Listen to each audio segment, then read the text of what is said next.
They were a species of supreme logic and conquest. The Vorthari had never met a foe they couldn't dissect, outmaneuver, or break. Until today. Orbiting high above the debris field of a shattered moon, the Obsidian Judgment, flagship of the Vorthari fleet, made first contact with a human warship. They expected another primitive species. What they got was a reason to fear the dark. "Commander Zake, scans are complete on the Terran vessel," said the data priest, his gill pads fluttering nervously. "But the results are inconsistent." Zake turned, his four eyes narrowing. "Define inconsistent." The display shimmered to life. On screen, a crude metal warship bristling with guns, thrusters glowing red-hot, its hull a patchwork of reinforced alloys. No energy shields, no psionic netting, primitive railguns instead of directed energy arrays. "Looks like junk," Zake sneered. "A floating scrapyard." The data priest hesitated. That is the problem. It should not work, but it does. Inside the human warship, USSN Dakota, Captain Valerie Knox stood before a cracked holoscreen sipping black coffee. "They're scanning us," her comms officer muttered. "Good," Knox said. "Let 'em see what we're made of." Back on the Obsidian Judgment, the Vorthari's analysis continued.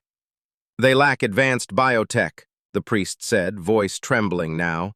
"No subspace coatings, no regenerative metal, just steel, ceramic, and tungsten.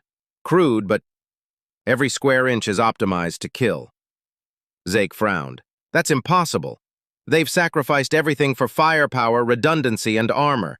Entire sections are just backup targeting computers.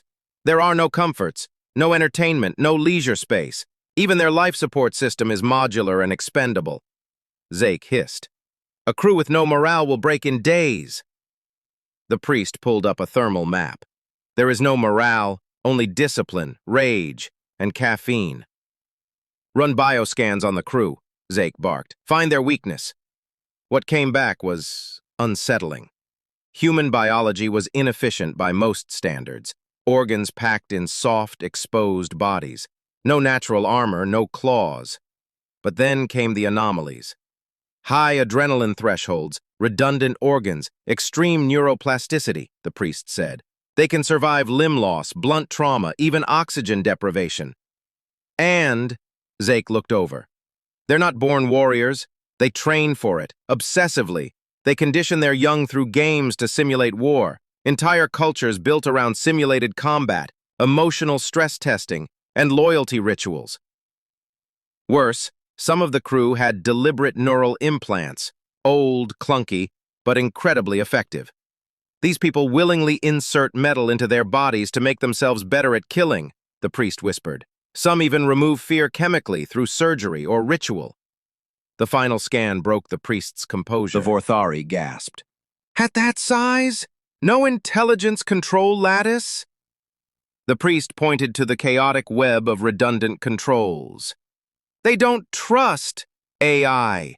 They fear it, so they use it as a tool, but always keep their hand on the trigger.